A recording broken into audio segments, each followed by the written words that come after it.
Well, good morning, and thank you very much for joining us. I am Yori Folarin. Hope you had a great weekend. And, well, to begin, this week, let's continue our look at the polity, but really much more than that. It's a look at how we as a people are doing, because some signals have indeed come up in the political sphere. Our topic this morning is managing the unity and diversity of Nigeria. Now, in this context, I'm sure viewers that are old enough have ingrained into their consciousness words from the old national anthem. Though tribe and tongue may differ, in brotherhood we stand. Another quote from that same anthem, our flag shall be a symbol that truth and justice reign. Excellent, ideal, if you want, idealistic statements, but that was the bar that we sort of were inspiring ourselves with. It depends on who you ask. Those two parts that I quoted, there are those who would say that, well, we could say a fair bit about that, but experts in this whole matter, as indeed are all Nigerians, because all Nigerians have an input into the whole question of unity and our diversity as well, and whether it is working for us or working against us. Let me introduce my guests. In our Abuja studio is Dr. Ben Amedu. Dr. Ben Amedu is the convener and president of the national convener and president of the Concerned Catholics in Nigeria. Good morning to you, Dr. Amedu. Good morning, and thanks for having me at this moment. Indeed, it's our pleasure. And in studio with me, we have our friend, Biodun Sowunmi. On one level, I could say social commentator, but in particular, Executive Director, African Center for Labor Research and Public Empowerment. A fine morning to you, Biodun. Good morning. Indeed. I'm pleased to be with you. Thank you very much for coming on. Let me come back to you, Dr. Amedu. The question of managing our diversity and our unity. How big a question is it? How big a question is it, and what would be your sort of evaluation as to how well we are doing? Is indeed our flag a symbol that truth and justice reign, in the words of the old national anthem?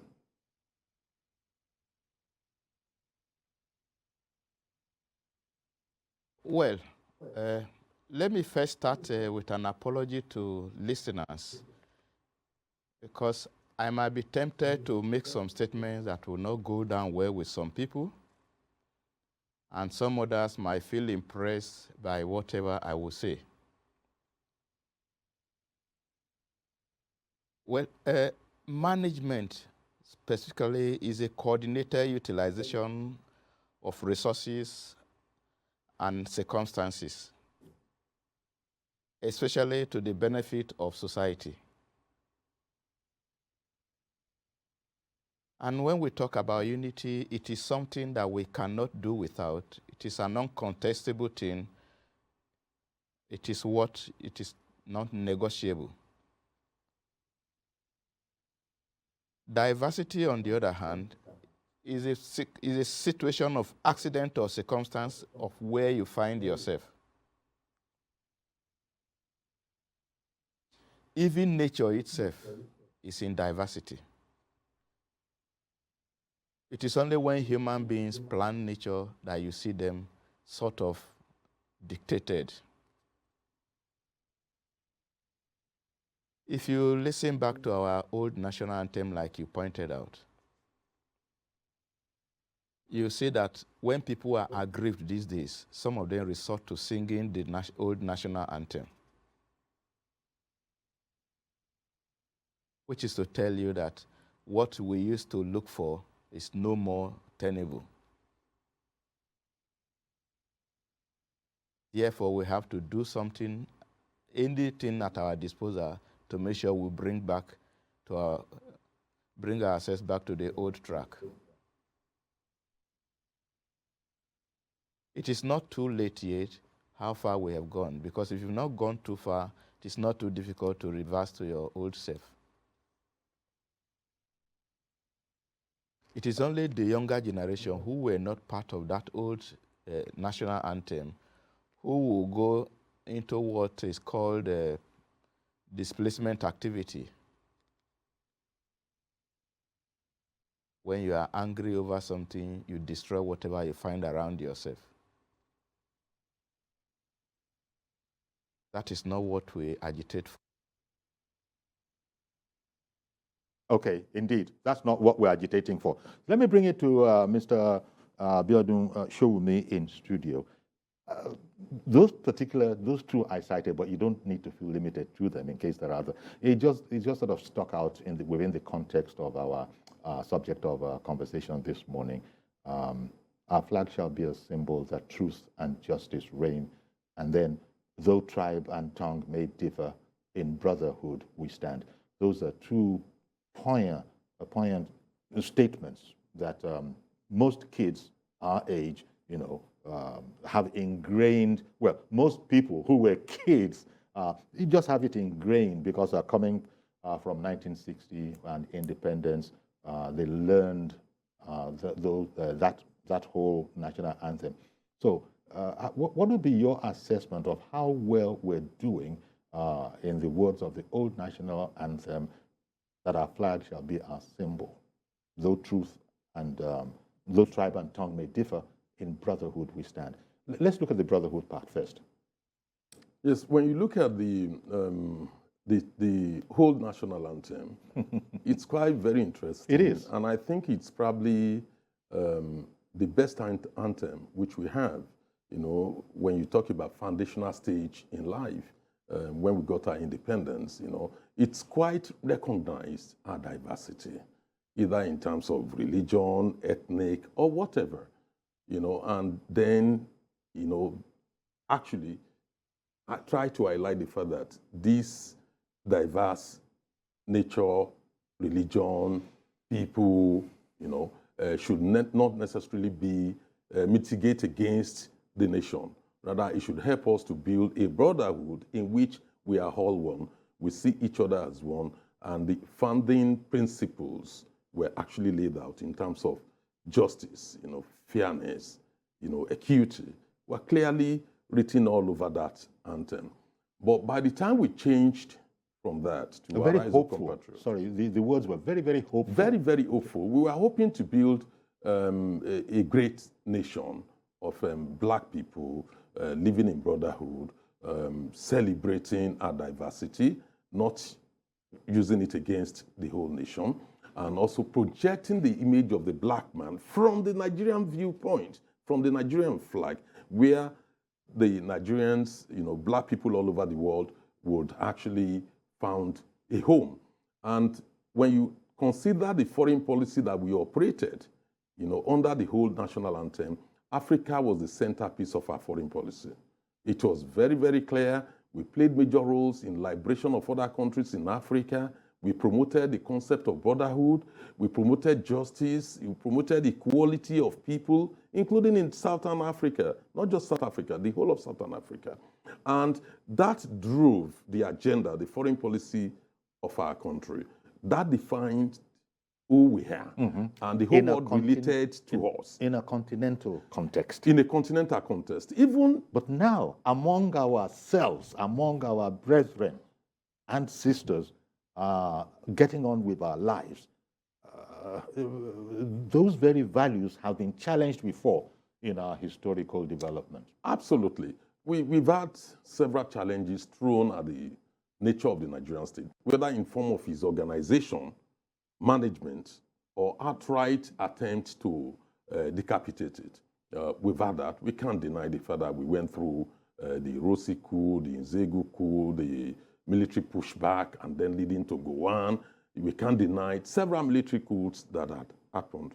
And also, in contemporary times, we cannot deny agitations for right to self-determination, which are more or less expression of dissatisfaction with one thing or the other about the Nigerian state. Like Doctor clearly highlighted that when Nigerians seems to be disaffected, they tend to go back to the old national anthem. They will sing it to remind themselves of the core values of the Nigerian state, of what the Nigerian state is supposed to be. Indeed. That we would rather have a country live together in brotherhood.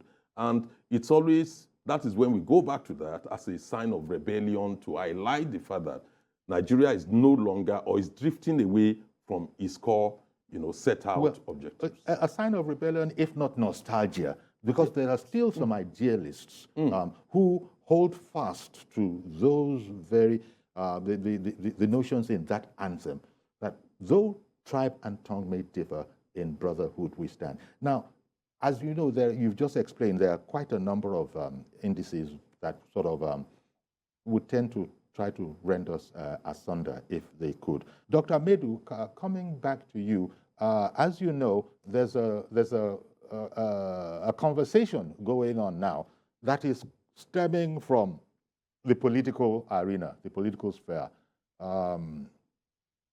We are all one. That's what the Constitution says. That's what Nigerians felt, arguably.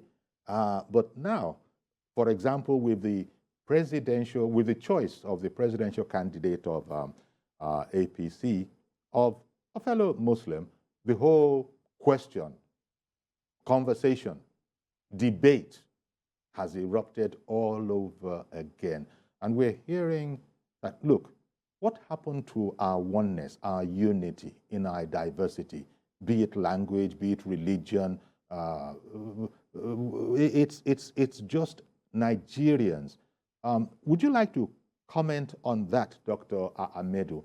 How this whole conversation has come up, and it is probably not doing us much good in terms of bonding us and unifying us?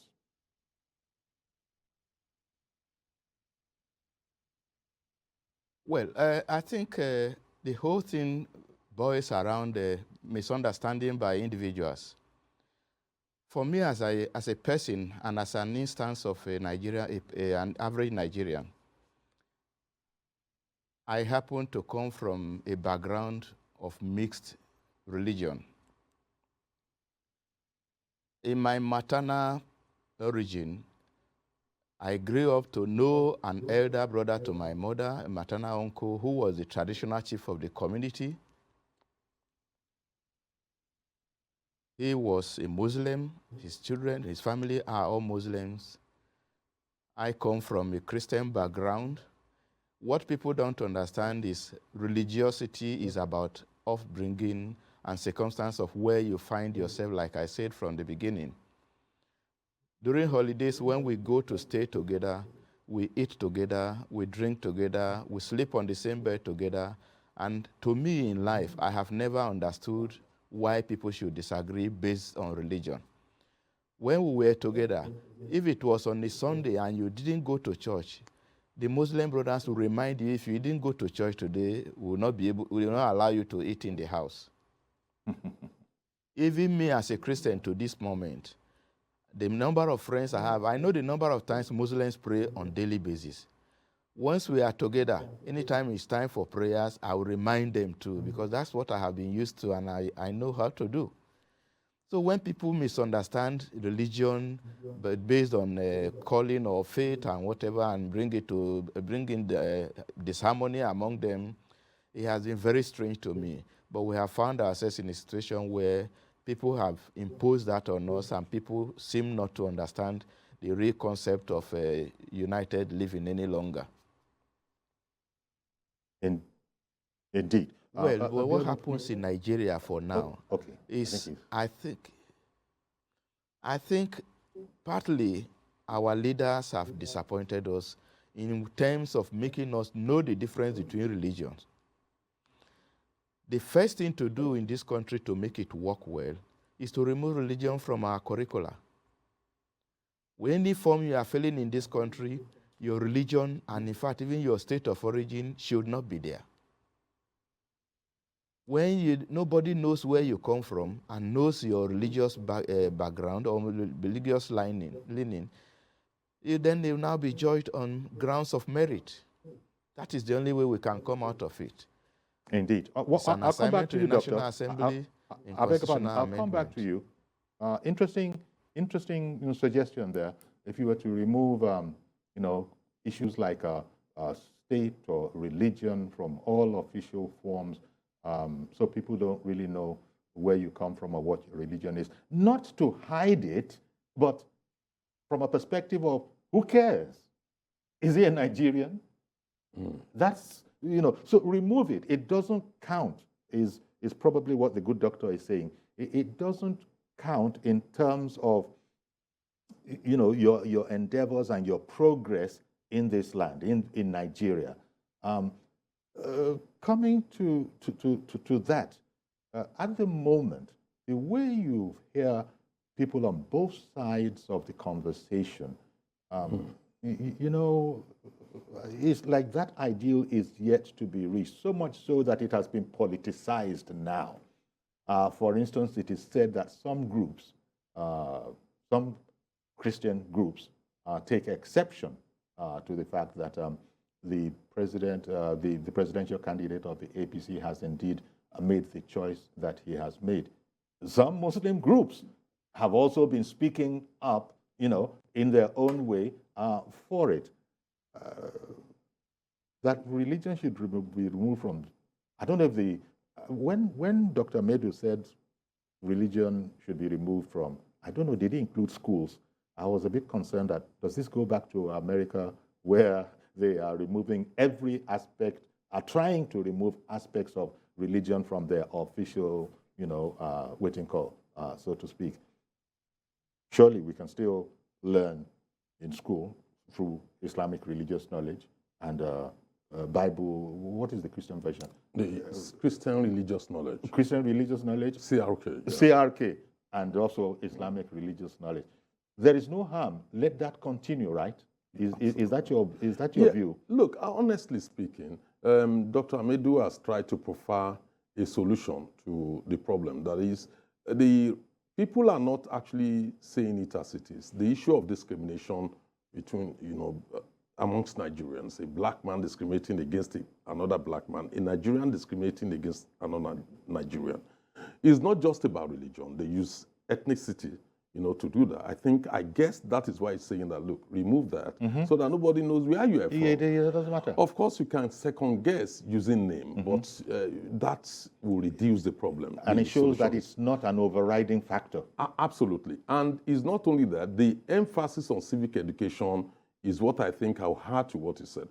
But in terms of how the politicians have tried to create problems where there is none currently, you only need to go back into times, because religion has not been a major dividing factor or influencing factor in elections in Nigeria. This, in my view, is the first time this has been introduced for political reasons, not simply because it's just to secure political advantage. Just go back into history. We had our independence. We had, after independence, there was a coup. We had Agui Nrosi, with Ogundipe, both Christians, and then you had Gowon coming in. We had the Civil War and all that. Gowon coming in, with Rear Admiral Akinwale Way. Christian. It was never an issue. Then when Gowon decided that maybe he needed something like Federal Executive Council, to fashion it, the military rule along parliamentarian system of government, he wanted to bring in Awolowo. He brought in Awolowo as Federal Commissioner for Finance and also made him Vice Chairman of the Federal Executive Council, which is like the Prime Minister. Again, Christian. When Awolowo wanted to contest in 1979 under the UPN, he actually did pick Philip Imiadi, another Christian, to contest election. Even as recently as 1999, after MKO Abiola's election on a Muslim ticket was annulled, and the Southwest had a veritable opportunity to present two candidates. Nobody thought about religion. They present one, Obasanjo, a Christian, and Olufalaye, another Christian. Religion was not even an issue. Nobody thought about it in any form. If you go back and look at Osun State, for instance, when Oyinlola was in power, Eredu Obada was a Christian. Oyinlola, a Christian. Erilu Obada, the deputy, a Christian. Now, we've had another elections in Osun. Osun is 60%, Muslim. So these things are not the real issues. Politicians who are desperate, who are looking for how, to outwit their opponents, will resort to any means. If it's not religion, they will use ethnicity. Unfortunately, there are some of our religious leaders who are actually, falling into this trap. Some they are not even fully aware of the problem. Let me give you a good example.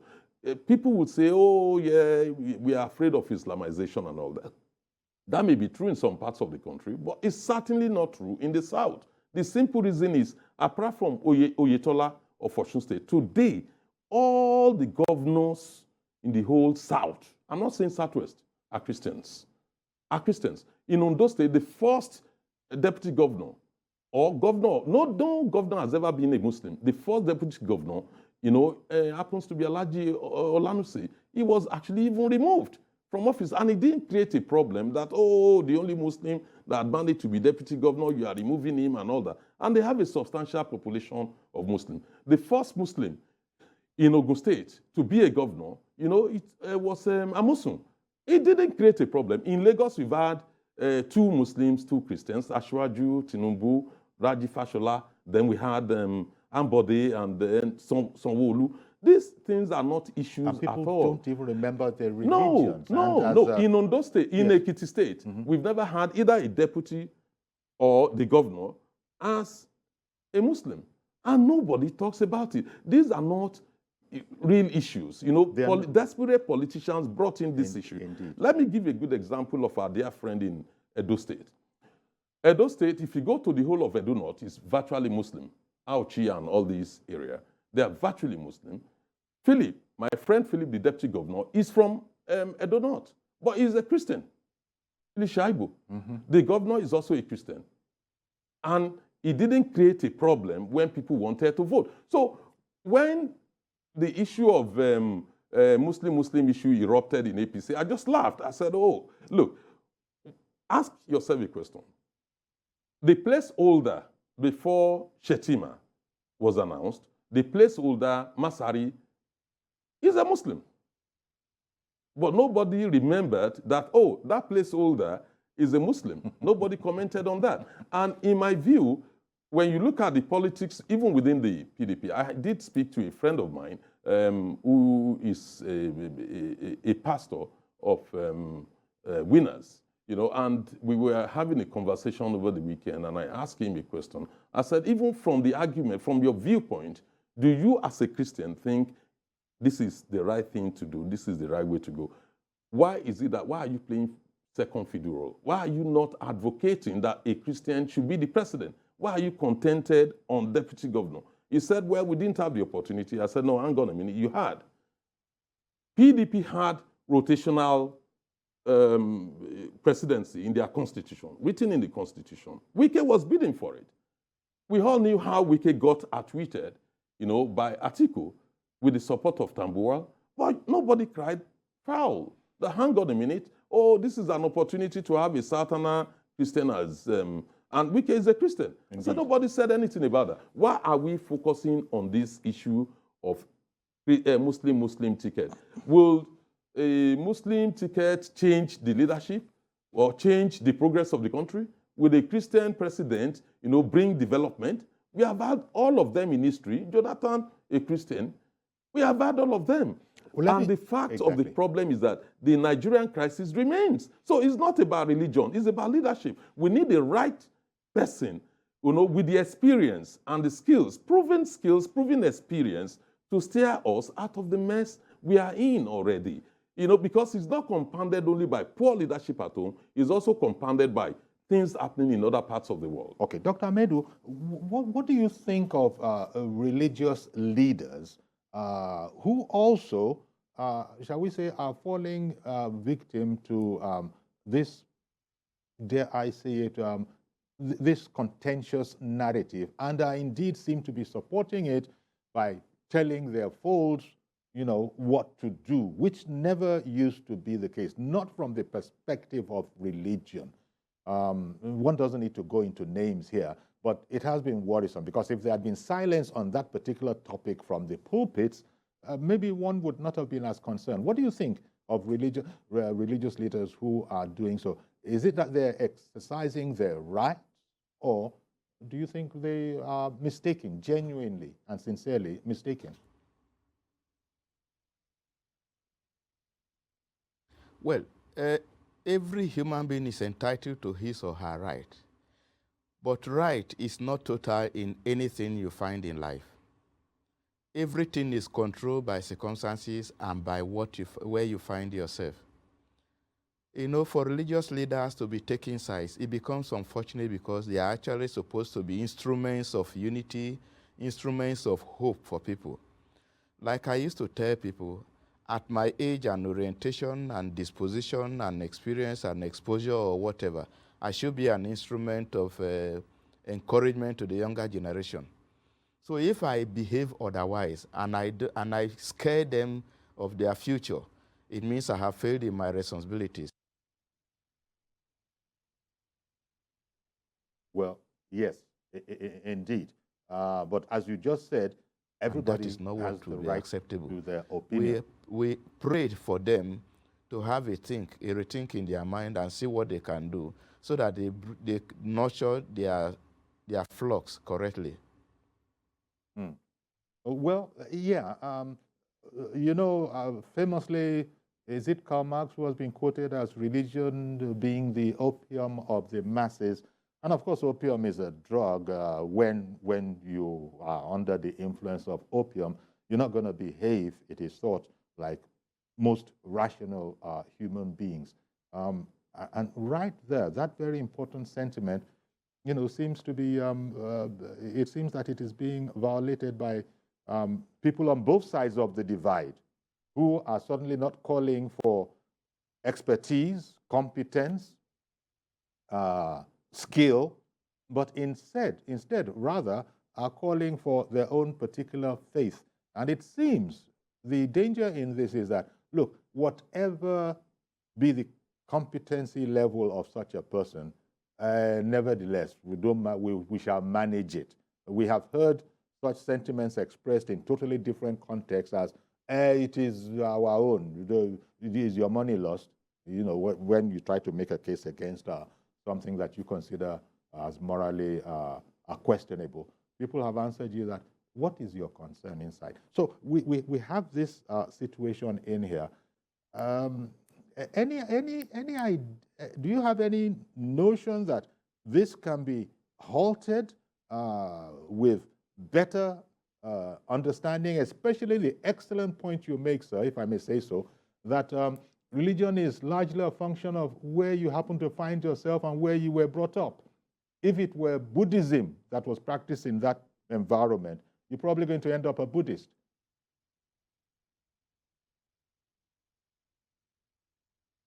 Yeah, I think I still believe that, like my second said, is the, let me call it, intuitive greed that has been born in many of our politicians, that they always find something to use to disorganize the society and to their own advantage.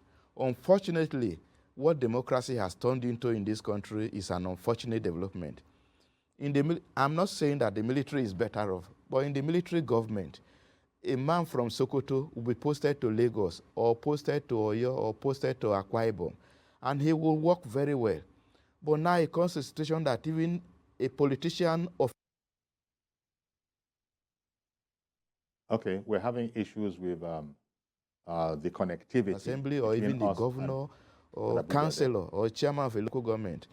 And then what are the entitlements of his own people? He siphons it to go and develop another person's economy.